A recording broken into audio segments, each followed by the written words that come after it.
말도 많고 탈도 많았던 마리논 무장형이 곧 본격적인 모습을 드러낼 예정입니다. 한국은 마리논을 기반으로 한 상륙 공격 헬기를 제작하여 해병대의 상륙작전을 지원하고 해안가의 적 방어선을 무너뜨리기 위한 헬기 전력으로 운용할 계획을 가지고 있었습니다. 하지만 해당 계획은 초기 단계부터 찬반 논란이 거세게 일어나며 여전히 한국 헬기 사업에 뜨거운 감자로 남아 있습니다. 그럼에도 불구하고 곧 상륙 공격 헬기로 재탄생한 마리논이 모습을 드러낼 예정으로 알려졌는데요. 한국은 올해 가을까지 상륙 공격 헬기를 완성하고 연말부터 시험 비행에 착수하는 것을 계획으로 개발 작업에 박차를 가하고 있습니다. 하지만 일각에서는 정확한 사실관계를 확인하지 않거나 상륙부대의 공격 헬기 교리 등을 알지 못한 상태에서 단편적인 부분만으로 상륙 공격 헬기를 평가하는 우를 범하는 경우가 많습니다. 하지만 상륙 공격 헬기의 특성 및 마리논의 장단점을 정확하게 분석하고 평가를 해야만 앞으로 한국의 무기 체계가 더욱 긍정적인 방향으로 나아갈 수 있는 만큼 마리논 무장형을 조금 더 객관적인 시각에서 바라볼 필요가 있는데요. 그래서 준비했습니다. 오늘은 해병대 상륙 공격 헬기로 다시 태어나는 마리논의 장단점에 대해 저희 꺼리튜브에서 자세히 분석해 드리겠습니다. 여러분의 구독과 좋아요가 꺼리튜브 운영에 많은 힘이 됩니다.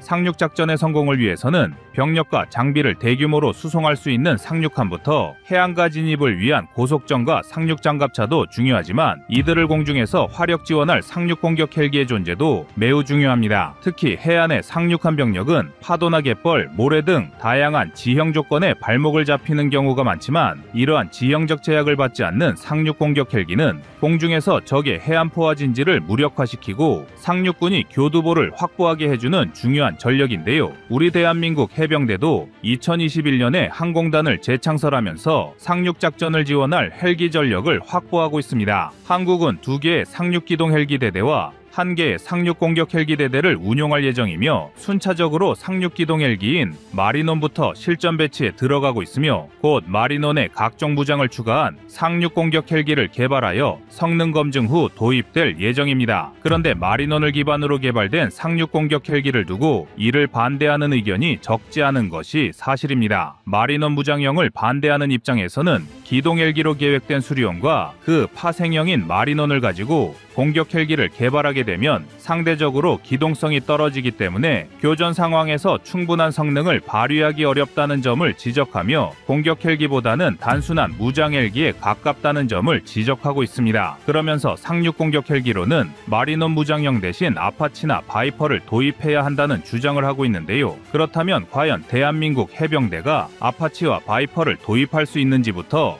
먼저 살펴보겠습니다. 아파치 헬기는 16발의 헬파이어 미사일을 탑재하고 10km 밖에서 적의 전차를 괴멸시킬 수 있는 화력을 보유하여 이미 전 세계의 군 전문가가 인정했을 정도로 압도적입니다. 하지만 아파치는 어디까지나 지상에 위치한 보병, 기갑, 포병 등을 상대로 한 공대지 임무를 상정하여 개발된 육상 전용 기체이기 때문에 해병대의 임무에는 적합하지 않은 문제점도 가지고 있습니다. 한국은 아파치 헬기를 도입하면서 각종 성능 실험을 진행했는데 북한의 침투전과 파도를 제대로 구별하지 못하는 문제가 식별되기도 하였는데요. 대한민국 육군은 북한군의 기갑 전력을 제압하고 제7기동군단을 지원하기 위해 다수의 아파치 헬기를 필요로 하였기에 해당 문제가 중요하지 않았지만 해상과 지상을 넘나들며 작전을 수행하는 해병대에는 적합지 않다고 할 수 있습니다. 게다가 별도의 방염 처리가 되지 않았다는 점도 문제로 지적되는데 실제로도 아파치 헬기를 도입한 나라 중 해병대에서 아파치를 운용하는 국가는 영국뿐이며 그나마도 영국은 구형기체 일부만을 방염 처리하여 사용하고 있습니다. 따라서 아파치 헬기는 강력한 성능을 보유하고 있지만 해병대에는 적합하지 않으며 이 다음으로 거론되는 기체가 미 해병대에서 운용하고 있는 바이퍼입니다. 바이퍼는 아파치와 다르게 미 해병대의 상륙작전을 지원하기 위한 목적으로 사용하고 있기 때문에 아파치보다 해병대의 임무에 적합한 장점을 갖추고 있습니다. 무장 능력 면에서도 16발의 헬파이어 미사일과 각 2발의 사이드와인더, 스팅어를 장착할 수 있어 화력도 막강합니다. 한국 내에서도 상륙 공격 헬기를 수입하여 도입한다면 육군 작전에 초점을 두고 개발한 아파치보다 바이퍼를 지지하는 여론이 더 많았을 정도로 성능 자체는 매우 훌륭하지만 문제는 예산이었습니다. 한국은 총 24대의 상륙 공격 헬기를 도입하는데 1조 원대의 예산을 사용할 수 있는데 이러한 예산 조건 안에서 바이퍼를 도입하고자 한다면 절반의 수량도 장담할 수가 없는 것인데요. 필리핀이 바이퍼를 도입하는 과정에서 사실상 깡통에 가까울 정도로 성능을 낮춰서 도입한 바 있는데 필리핀 수준으로 요구 성능과 옵션을 낮춘다고 하더라도 24대의 필요 수량은커녕 12대도 도입하기 힘들다는 문제가 있었습니다. 게다가 바이퍼는 미 해병대의 개편에 따라 15%가 넘는 물량이 조기 퇴역하고 앞으로도 계속해서 편제를 줄여나가고 있다는 문제도 함께 가지고 있는데요. 2024년에는 생산 라인조차 멈춘 상태이기 때문에 미 해병대조차도 70%대의 가동률이 50%대로 떨어졌으며 만약 한국이 바이퍼를 도입하였다면 필연적으로 생산 단가 상승과 정비 비용의 증가 문제가 발목을 잡았을 것입니다. 그렇다면 마리논 무장형은 아파치와 바이퍼보다 더 나은 성능을 가지고 있는 것일까요? 우선 기동성 측면에서는 마리논 무장형이 다소 부족한 부분도 가지고 있는 게 사실입니다. 공격 헬기는 다른 헬기보다 수직 상승 속도가 매우 중요합니다. 정지된 상태에서 최대한 빠르게 수직으로 상승할 수 있다는 것은 작전에 투입되는 시간도 단축할 수 있고 적의 공습을 받게 될 경우 신속하게 헬기들이 해당 지역을 이탈할 수 있기 때문입니다. 그런데 마리논의 수직 상승 속도는 약 초속 7m로 초속 12.7m의 아파치와 14.2m의 바이퍼에 비해 객관적인 지표에서 다소 부족한 부분이 있습니다. 또한 무장체계 부분에서 천검 공대지 미사일과 헬파이어 미사일의 탑재를 두고 약간의 논란이 발생하기도 했는데요. 마리논 무장형은 LAH와 동일하게 천검, 비궁 등의 무기체계를 운용할 확률이 높은데 헬파이어 미사일에 비해 다소 느린 발사 속도를 가진 천검을 두고 적절하지 않다는 일부 비판도 제기되었습니다. 지상에서의 작전을 염두에 두고 개발된 LAH는 교정 과정에서 언덕이나 구릉, 능선 뒤편으로 숨을 수 있지만 탁 트인 공간에서 적에게 쉽게 노출되는 해상에서는 천검보다 헬파이어가 더 적합하다는 논쟁이 있었던 것입니다. 그렇다면 이러한 마리논이 아파치, 바이퍼와 비교해서 갖추고 있는 장점은 없는 것일까요? 마리논이 미국 헬기들과 비교해서 가지고 있는 가장 큰 장점은 바로 멈티 구축이 용이하다는 것입니다. 유무인 항공기가 편대를 구성하고 작전에 투입되는 멈티는 전투기 분야에만 국한된 것이 아닙니다. 고정익뿐만 아니라 회전익 분야에서도 멈티는 미래 전장의 핵심으로 떠오르고 있으며 한국도 헬기 전력의 멈티 운용을 심도 있게 연구하고 있습니다. 드론 등의 공격으로 헬기의 필요성이 의심을 받고 있고 헬기를 공격할 수 있는 지상의 방어 수단이 늘어나면서 이제는 공격 헬기를 조종하는 병력들이 상당히 많은 부담을 느끼고 있습니다. 이에 따라 헬기 전력의 생존성을 증대시키고 다양한 작전 상황을 극복할 수 있도록 한국은 유무인으로 헬기를 운용하려고 하는데요. 우리 대한민국은 LAH에 이어 마리논 무장형에도 다수의 무인기를 탑재하는 방식으로 멈티를 구축하고 작전을 수행할 예정입니다. 마리논에 탑재될 무인기는 평시에는 사출기 안에 장착되어 있다가 작전에 투입되면 조종사의 판단에 따라 사출되어 정찰, 화력 유도, 폭격 등의 임무를 수행합니다. 헬기와 함께 투입되는 무인기는 유사시 적의 공격을 헬기 대신 받아낼 수 있으며 표적의 좌표를 입력하여 공대지 공격도 가능합니다. 또한 전술 데이터 링크를 헬기 이외의 다른 전투함과 연결하게 되면 127mm 함포 사격을 유도하는 임무까지 수행할 수 있기 때문에 다양한 방법으로 상륙 공격 헬기의 임무를 지원합니다. 이처럼 유무인 복합 체계를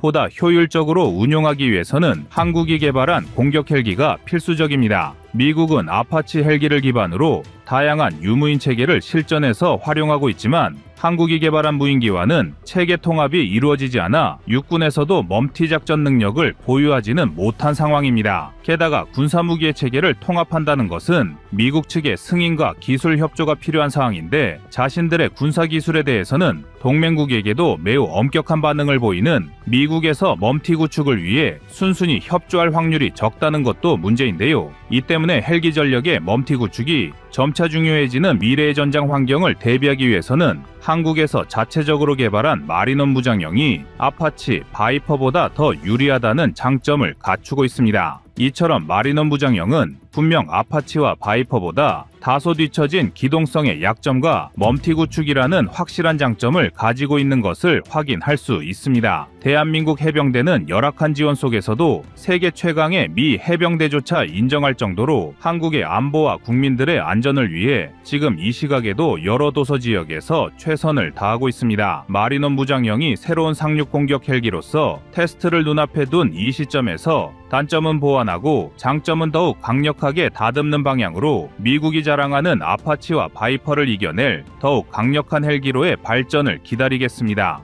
대한민국 해병대의 상륙작전을 더욱 강화시켜줄 차기 상륙공격 헬기에 대해 여러분들의 생각은 어떠신가요?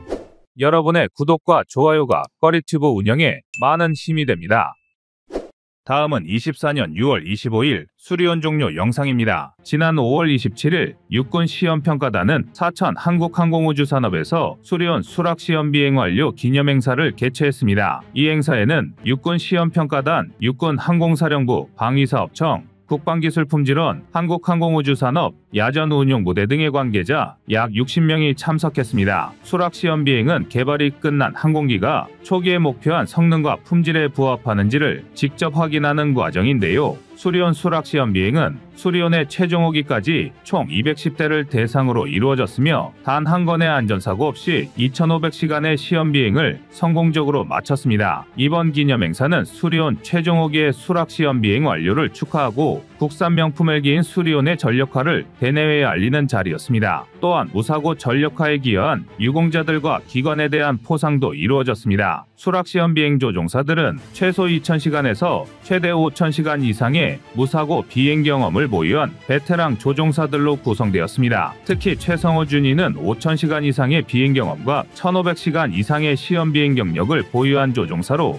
수리온 개발부터 최종 호기 전력화까지 14년 이상을 헌신했는데요. 최준희는 전역도 3년 연기하며 수리온의 무사고 전력화를 위해 노력해왔습니다. 수락시험 비행과 더불어 수리온에 관한 소식이 한 가지 더 있습니다. 카이가 2010년부터 14년 동안 생산한 수리온이 220대를 끝으로 양산을 종료한 것입니다. 혹시 무슨 문제가 발생해서 생산을 중단하는 게 아니냐고 걱정하시는 분들이 있을지도 모르겠는데요. 계획한 양산 물량을 모두 달성한 것으로 6월의 마지막 기체인 도식을 가질 예정입니다. 수리온의 성공적인 양산 종료는 많은 이들의 땀과 노력이 모여 이뤄낸 결과인데요. 처음 개발은 한국형 헬기 개발 사업의 일환으로 시작되었습니다. 가장 큰 목적은 한국 육군에서 운용 중인 UH-1H 및 500MD와 같은 노후화된 기동 헬기를 대체하기 위함이었습니다. UH-1H, 500MD는 장기간 운용에 따른 성능 저하와 유지보수 비용 증가 등을 피할 수 없었는데요. 이를 해결하기 위해 최신 기술이 적용된 새로운 기동 헬기가 필요했습니다. 또한 수리온 개발은 단순히 군사적 목적을 넘어서 국내 헬기 산업을 육성하고 기술 자립을 도모하는 데 중요한 역할을 하였습니다. 한국항공우주산업, 국방과학연구소, 한국항공우주연구원 등 주요 기관들이 참여하여 개발 역량을 강화하고 국내 항공우주 산업의 기반을 다졌습니다. 또한 수리온은 한반도의 지형 특성을 고려하여 다목적으로 활용할 수 있도록 설계했는데요. 이를 통해 군의 작전 수행 능력을 증대시키고 다양한 임무를 수행할 수 있게 되었습니다. KT-1 웅비에서 시작된 대한민국의 전투기 기술이 FA-50을 거쳐 KF-21 보라매로 결실을 맺고 있듯 수리온 역시 단계적 성장을 밟아왔는데요. 유럽에서 회전익기 기술을 배워왔지만 이제는 그들과 어깨를 나란히 하고 경쟁하는 나라가 된 것입니다. 그도 그럴 게 당초 수리온은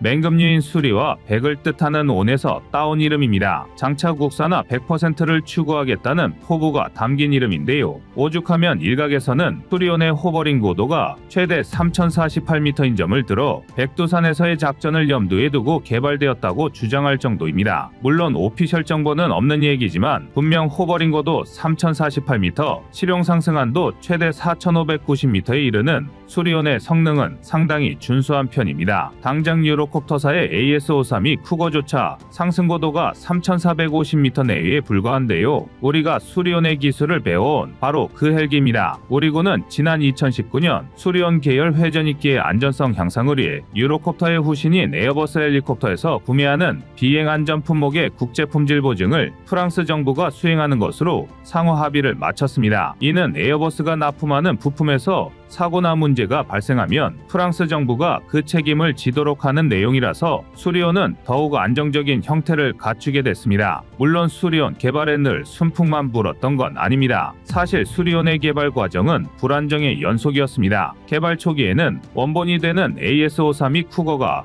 유럽에서 점차 인기를 잃어가는 중이라서 국내에서는 오히려 역풍이 불었습니다. 심지어 쿠거는 기동 헬기의 전설적인 기종인 UH-60 블랙호크보다 탑재 능력과 채공 시간이 우월한 기종이었지만 우리 군에서 양산 단가 등의 이유로 동체 크기를 줄이면서 다운그레이드 논란에 휩싸였습니다. 심지어 이런 상황에서 엎친 데 덮친 격으로 쿠거의 개량형이 유럽에서 메인 기어박스 결함으로 추락사고까지 발생하면서 논란은 더욱 거세졌습니다. 특히 양력을 발생하는 중요 부품인 로터블레이드 개발 과정이 눈물겨운데요. 원래 로터블레이드는 헬기의 핵심 부품이기 때문에 기술 이전이나 기술 공개 등이 거의 없다고 봐도 무방할 정도입니다. 그런데도 우리 기술진은 개발 초기인 2007년 당시 프랑스의 유로콥터 담당자와의 열띤 합의 끝에 관련 기술이 담긴 CD 한 장을 구할 수 있었는데요. 비행기만 타고 프랑스에서 대한민국으로 귀환하면 개발의 급진전을 볼 수 있는 상황이었습니다. 하지만 이 CD는 출국 직전 유로콥터 보안팀과 프랑스 정부의 변심으로 결국 다시 빼앗겨 버렸습니다. 그런데 이런 상황이 오히려 전화위복이 됐습니다. 우리 개발팀은 블레이드를 자체 개발하기 위한 몰드와 오토클레이브부터 일일이 손으로 만들어가며 본격 개발에 들어갔고 개발 환경이 워낙 열악한 탓에 사무실의 난로와 헤어드라이어까지 동원해 국산 복합제 블레이드 개발에 총력을 다했습니다. 그야말로 맨땅에 헤딩이나 다름없는 상황이었는데요. 하지만 카이가 위치한 경남 사천의 터미널 앞 노점에서 붕어빵조차 단팥물이 흘러나오지 않는 완벽한 붕어빵을 만드는데 3개월이 걸린다는 말을 듣고 절치부심하여 로빙 자동화 장비와 히터몰드를 개발하고 블레이드 제작 관련 노하우를 습득할 수 있었습니다. 이 수많은 실패로 쌓아올린 기술이 지금 대한민국 수리온 수출의 기틀이 되고 있는 건데요. 이처럼 우리 수리온의 개발 과정은 정말 어려웠습니다. 많은 분들이 아시다시피 수리온은 개발 과정 중에서 수많은 시행착오를 겪어야 했고 그로 인한 비판과 지적에 몸살을 앓은 적도 많았습니다. 그중 대표적인 결함 몇 개를 소개하면 우선 2015년 12월 17일 충남 논산 육군항공학교로 복귀하던 수리온 헬기가 엔진 고장으로 인해 활주로에 불시착하는 사고가 발생했고 기체 일부가 파손된 적이 있습니다. 조사 결과 이번 엔진의 공기흡입구 틈새가 좁아져 공기흡입량 조절에 문제가 발생한 것인데요. 이후 공기조절 장치의 틈새를 조절하고 공기흡입구 구조를 개선하는 작업으로 엔진 고장의 문제를 근본적으로 해결했습니다. 2017년 5월 24일에는 수리온 헬기의 정기 점검 과정에서 왼쪽 상부 프레임에 실금이 발견되었습니다. 당시 60여 대의 헬기를 전수조사한 결과 총 8대에서 동일한 부위에 1.2cm에서 1.5cm의 실금이 발견되었고 6월 8일 전 기종의 비행 중지 지시가 내려졌습니다. 이후 육군중앙합동기술위원회의 비행안전성 검토 결과에 따라 실금이 발견된 8대를 제외한 나머지 헬기의 운항이 재개되었는데요. 실금은 엔진 진동화 중이 설계치보다 높아 피로균열이 발생한 것이 원인으로 밝혀졌습니다. 이에 따라 이미 납품된 헬기의 벌크헤드에는 보강제를 장착하고 새로 제작하는 헬기는 강도를 높이는 방식으로 설계가 변경되었습니다. 수리온의 기체 결함 중 언론에 가장 크게 보도된 것은 2017년과 2018년에 있었던 결빙 문제와 낙뢰 보호 기능 부족이었습니다. 사실 개발이나 양산 과정 중에 결함이 생기는 건 어떤 무기 체계에서도 늘 일어나는 일입니다. F-35조차도 수많은 결함이 발생했고 지금도 완전히 해결되지 못한 문제들이 있는데 수리온은 지나치게 많은 비판을 받은 측면이 있다고 할 수 있습니다. 하지만 대한민국의 개발진들은 수리온의 결함이 발견되면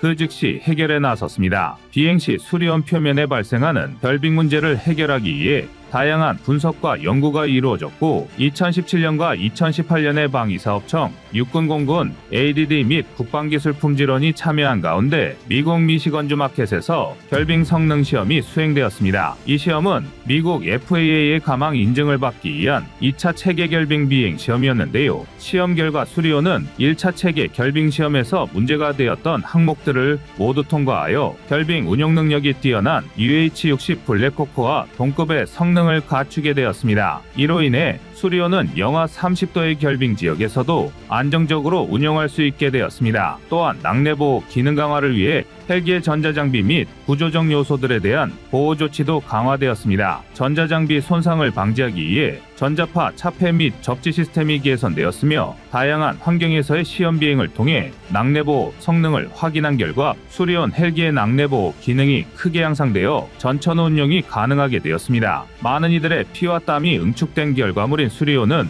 이제 수출까지 내다보고 있습니다. 아랍에미리트가 수리온의 첫 번째 수입국이 될 가능성이 큰데요. 아랍에미리트는 모든 장비에 대한 여러 단계의 테스트를 완료한 후 구매 결정을 내릴 예정입니다. 수리온은 향후 25년간 세계 곳곳에서 1000대 이상 판매가 예상되는 동급 헬기 시장에서 30%의 점유율을 목표로 하고 있으며 만약 목표를 달성한다면 6조 원의 수익이 예상됩니다. 방산강국 한국이지만 모든 무기 개발에 성공할 수는 없습니다. 기술적 토대가 빈약한 무기체계 개발에는 언제나 역경이 따르기 마련인데요. 그럼에도 포기하지 않고 끝내 만들어낸 수리온은 미운 오리새끼에서 백조로 변모해 화려한 비상을 꿈꾸고 있습니다.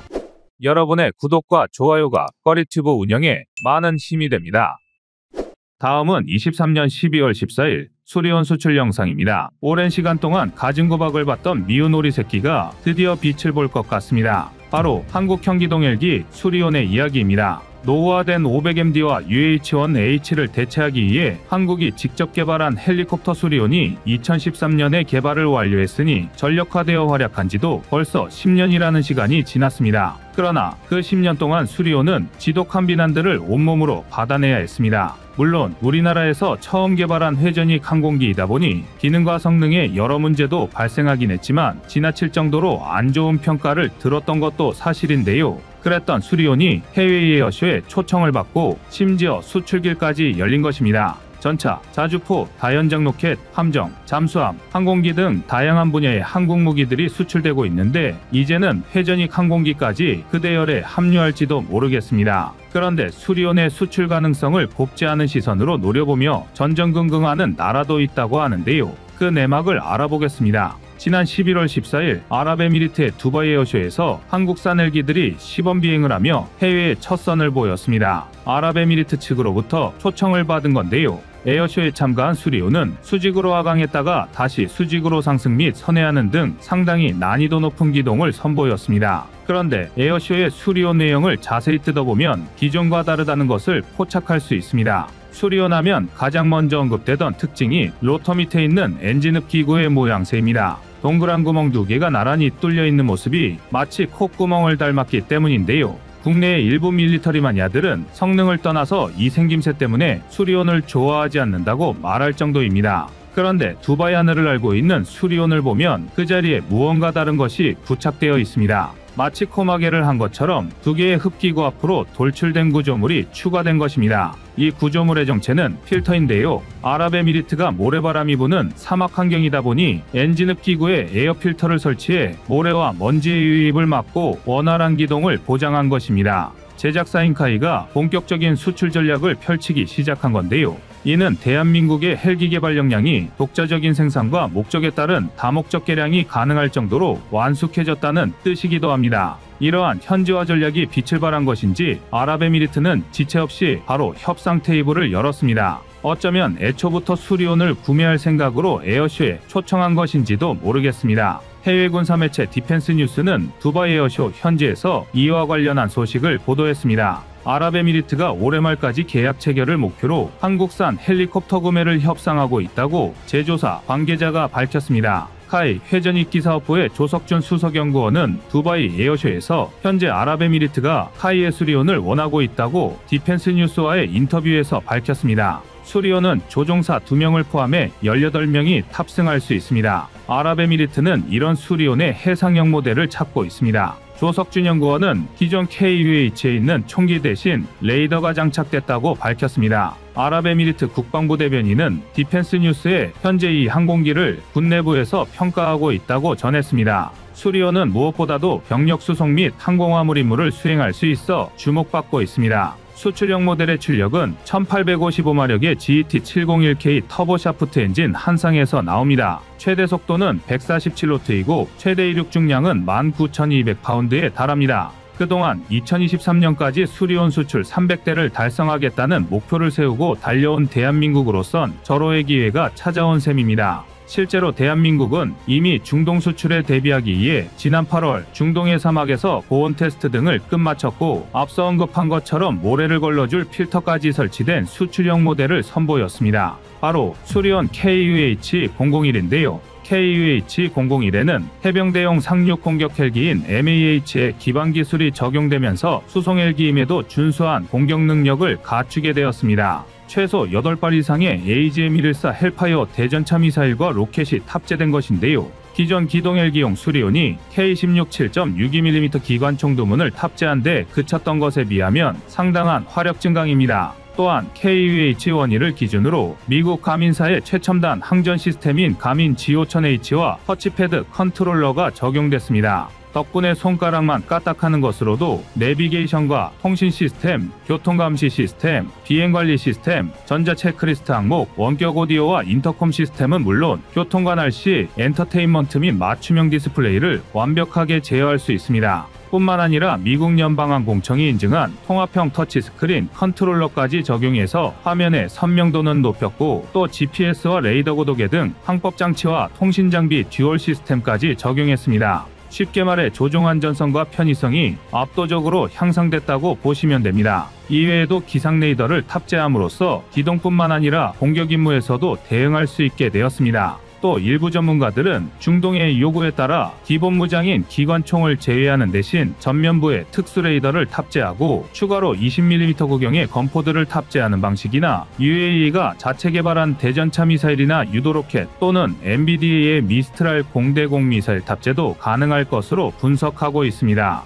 미국의 군사적 영향력에서 벗어나려 하는 UAE를 비롯한 중동의 상황을 고려했을 때 대한민국이 수출국의 니즈에 맞춰 수리온의 확장성을 다양하게 염두에 두었을 것이라 분석하는 것입니다. 그런데 아랍에미리트는 레이더를 탑재한 해상작전용 수리온을 원하는 것으로 알려져 있습니다. 한국이 운용 중인 수리온은 다양한 버전으로 개발됐는데요. 해병대 상륙 공격작전용 마리논, 의무송용 메디온, 해경용 흰수리 등 이외에도 경찰용, 산림용, 소방용 등 민수용도 있습니다. 다만 아랍에미리트가 원하는 해상작전용은 개념 제한까지는 됐지만 안타깝게도 개발에까지 이르지는 못했습니다. 2007년 합참의 소유제기에 의해 해상작전 헬기 20대를 도입하기로 했는데 여러 차례에 걸친 논의 끝에 AWE 로고 와일드캣과 MH-60R 시호크에 밀려나서 해상작전용 수리온의 개발이 무산된 것입니다. 그러나 이 개발 데이터를 기반으로 카이는 어뢰소해형 수리온을 개발하고 있습니다. 그리고 이 선택은 아랍에미리트에서 예상치 못한 기회로 다가왔습니다. 개발이 무산됐던 해상작전용 수리온의 설계에 아랍에미리트가 관심을 가지게 된 것입니다.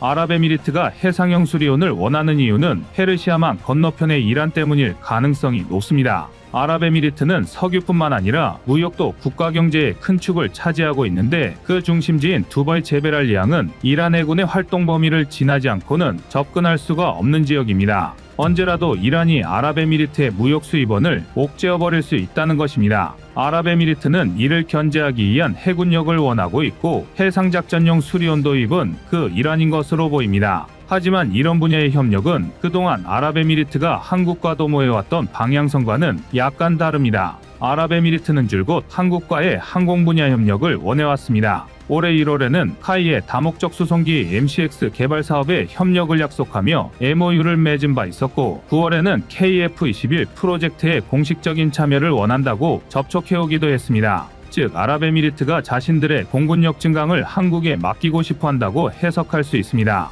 따라서 아랍에미리트의 해상작전용 수리온 구매 타진 목적은 두 가지로 생각해 볼 수 있습니다. 첫째는 아랍에미리트가 한국과 중장기적인 군사협력을 계획하면서 협력관계의 범위를 넓히고 싶어 한다는 것입니다. 한국은 이미 천무와 천궁을 아랍에미리트에 수출했고 한국 무기에 상당히 만족한 아랍에미리트는 LSM이나 K2에까지 관심을 보이고 있는데 여기에 더해 수리온 도입을 계기로 해군 분야로까지 협력의 폭을 넓히려는 포석으로 생각해 볼 수 있습니다. 두 번째 목적은 아랍에미리트가 마침 필요했던 헬기 수요를 충족시키는 동시에 한국의 항공기술력을 확인하려 한다는 것입니다. 그동안 아랍에미리트가 한국의 공군 분야 협력을 요청해오기는 했지만 아직까지 실질적인 성능을 직접 경험해 본 적은 없습니다. 그러니 먼저 수리온을 통해서 한국이 어느 정도의 항공기술력을 지녔는지 직접 운용하며 체감해 보려 한다는 가능성도 유추해 볼 수 있습니다. 그런데 수리온의 이런 비상을 달가워하지 않는 나라가 있는데요. 바로 인도네시아입니다. 인도네시아는 전부터 수리온에 관심을 보이며 도입을 타진하고 있었습니다. 2020년에 게재된 인도네시아 매체의 기사를 봐도 이러한 사실을 알 수 있습니다. 카이 부사장은 수리온의 인도네시아 수출 계약을 위해 노력하고 있다고 밝혔다. 인도네시아는 KT1과 T50을 최초로 구매한 국가이기 때문에 많은 사업 기회가 있을 것으로 보고 있다. 이 기사의 인터뷰 내용을 통해서도 알 수 있듯이 카이는 지금까지 T50 훈련기 16대, KT1 20대를 인도네시아에 수출한 바 있습니다. 당시에도 KF-21 분담금 미납 문제가 얽혀 있었지만 지금처럼 심각한 지경은 아니었기에 카이에서도 수리온의 인도네시아 수출 전망을 상당히 밝게 생각하고 있었습니다. 게다가 인도네시아는 섬이 많은 지형이다 보니 헬기 수요가 많고 한국 무기를 도입한 전례도 있어서 수리온 구매에 긍정적인 반응을 보였습니다. 그러나 인도네시아의 뒤통수치기 수법이 이때도 여지없이 튀어나오고 말았습니다. 수리온 도입을 협상 카드로 이용하려는 시도를 한 것인데요.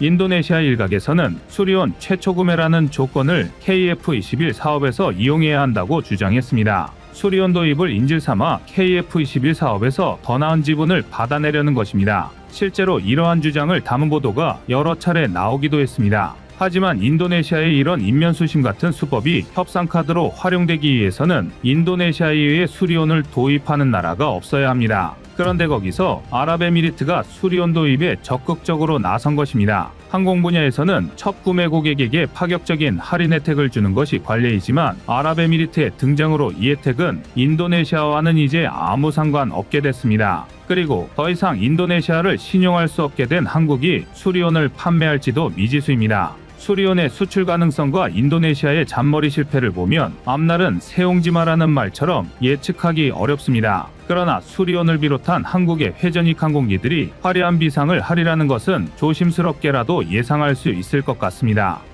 여러분의 구독과 좋아요가 꺼리튜브 운영에 많은 힘이 됩니다.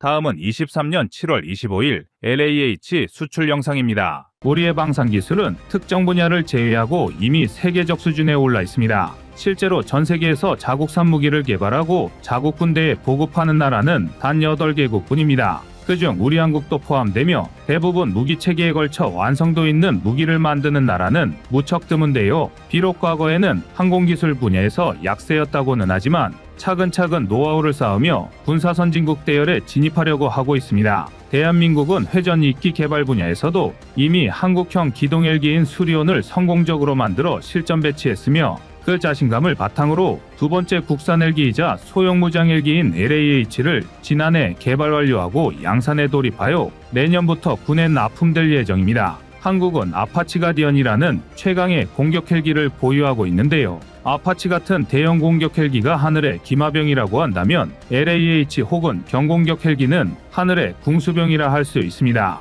단순히 따져봐도 대형 공격 헬기의 성능이 훨씬 뛰어난데 왜 한국은 최강의 공격 헬기를 두고 무장력도 부족한 소형 무장 헬기 사업을 추진한 것일까요? LAH는 대형 공격 헬기에 비해 무장은 상대적으로 빈약하지만 우수한 기동성과 다재다능한 범용성을 바탕으로 다양한 임무를 수행할 수 있습니다. 또한 공격 헬기에 비해 상대적으로 저렴한 가격으로 더 많은 숫자의 LAH를 실전 배치할 수도 있습니다. LAH는 그동안 육군에서 운용한 500MD와 BO-105보다 2배 정도 큰 동체가 특징입니다. 중량 4.9톤, 엔진 추력은 1031마력 엔진 2개가 장착됐습니다. 이는 중형 헬기의 기동성을 상회하는 성능인데요. 주임무는 적탱크 경멸은 물론 공중 강습부 대여모, 위력 수색 등 다양한 임무를 수행하는 것입니다. 여기에는 국산 공대지 미사일 AGM-1000검, 20mm 기관총, 70mm 로켓탄을 탑재하는데요. 단순 비교로 따져봐도 아파치 대비 빈약하다고밖에 할 수 없을 정도의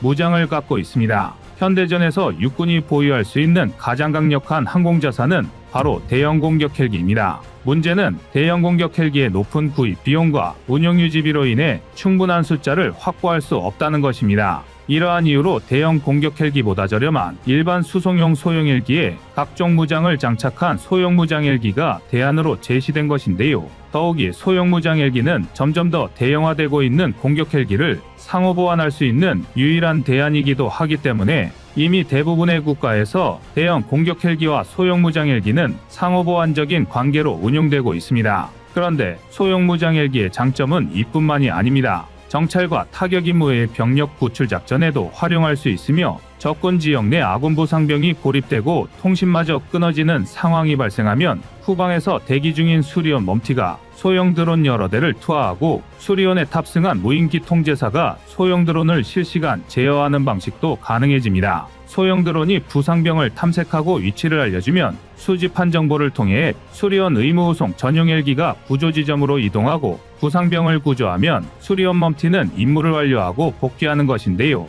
수리온과 함께 공중투하형 군집 드론 운용하는 부상을 입거나 조난을 당한 병력을 신속하게 탐색하고 구조하는 전술로 생존력 향상에 크게 기여할 수 있습니다. 물론 처음부터 전투를 목적으로 개발된 대형 공격 헬기에 비해 범용 기체를 기반으로 한정된 무기로 무장하는 소형 무장 헬기의 전투 능력을 동일선상에서 비교하는 것은 무리가 있습니다. 하지만 최첨단 유도 무기의 발전과 정밀 조준, 유도 장비의 경량화, 소형화 덕분에 소형 무장 헬기로도 필요할 경우 직접 표적을 공격하는 등 공세적 성격의 운용이 가능해지고 있습니다. 또한 LAH는 유럽 에어버스 헬리콥터 AC-155를 기반으로 소형 민수 헬기 LCH와 동시에 개발돼 범용성이 매우 높은 기체로 알려져 있습니다. 특히 LAH는 LCH와 동체를 비롯한 62%의 부품 호환성을 통해 개발비는 물론 양산 가격과 향후 후속 군수 지원, 운용 유지비 등을 절감할 수 있을 것으로 전망되는데요.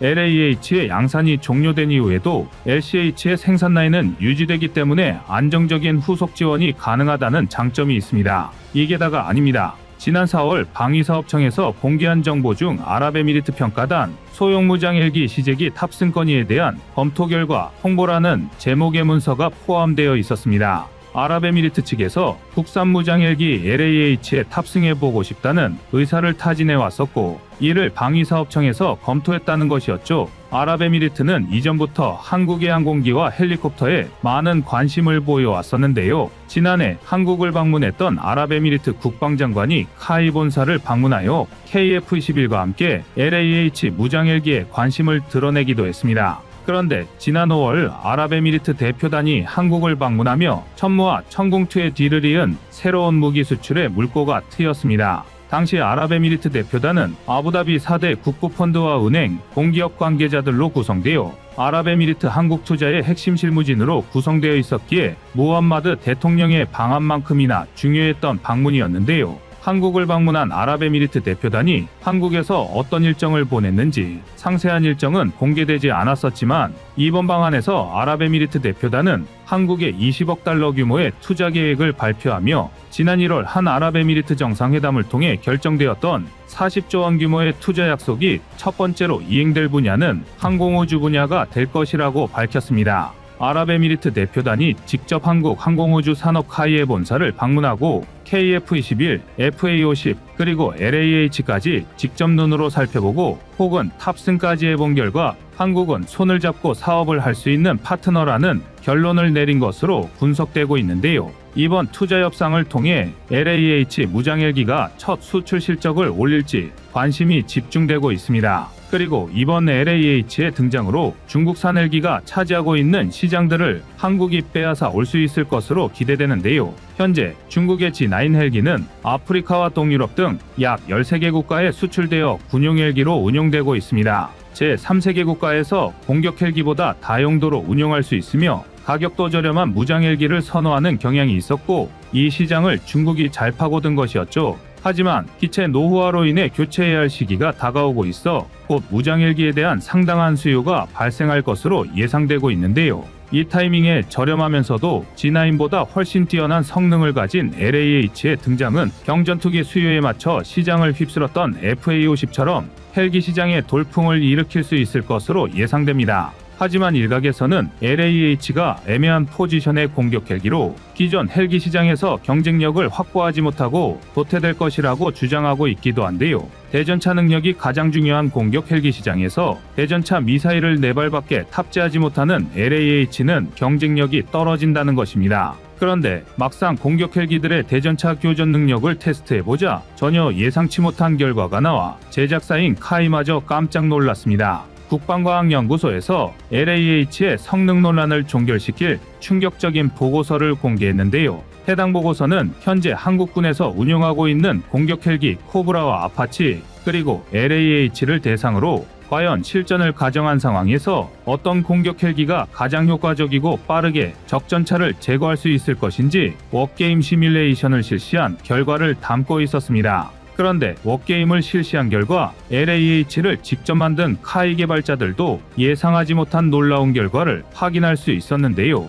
각각 세대의 공격 헬기로 러시아의 주력 전차 T-72 9대를 상대하는 워게임을 실시한 결과 LAH 헬기가 포브라는 물론이고 아파치보다도 뛰어난 전차 공격력과 임무 속도를 보여주었습니다. 이는 LAH의 광학 장비와 사격 통제 장비가 아파치 헬기보다 우수하여 목표물을 포착하고 교전에 들어가는 시간이 훨씬 짧았기 때문에 나타난 결과로 특히 가장 결정적이었던 요소는 아파치의 헬파이어 미사일과 LAH의 국산 공대지 미사일 첨검의 성능 차이였습니다. 국방과학연구소에서 개발에 성공한 전천후 공대지 미사일 첨검은 LAH에 탑재하기 위해 동시에 개발이 진행되었으며 공대지 미사일 중에서는 최초로 AI 기술이 탑재되어 미국의 헬파이어 미사일보다 뛰어난 유도 능력을 가지고 있습니다. 이러한 AI 기술을 통해 첨검은 극소수 미사일들에만 적용된 차세대 대전차 미사일 기술인 발사 후 망각 기능을 구현해낼 수 있었는데요. 미사일을 발사하고 명중할 때까지 유도해줘야 했던 기존 미사일과 다르게 첨검은 미사일이 알아서 목표물을 향해 유도되며 LAH는 곧바로 다음 목표물을 조준하는 것이 가능합니다.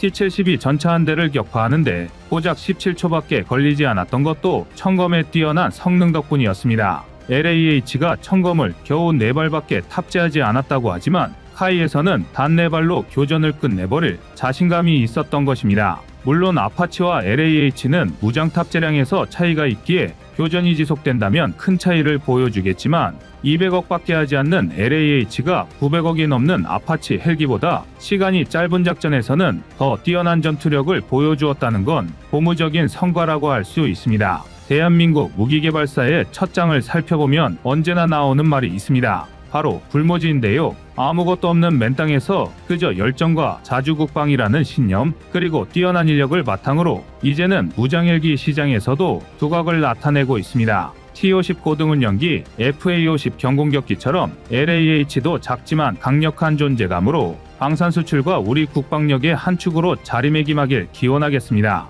이상 꺼리튜브의 두 번째 미션이었습니다.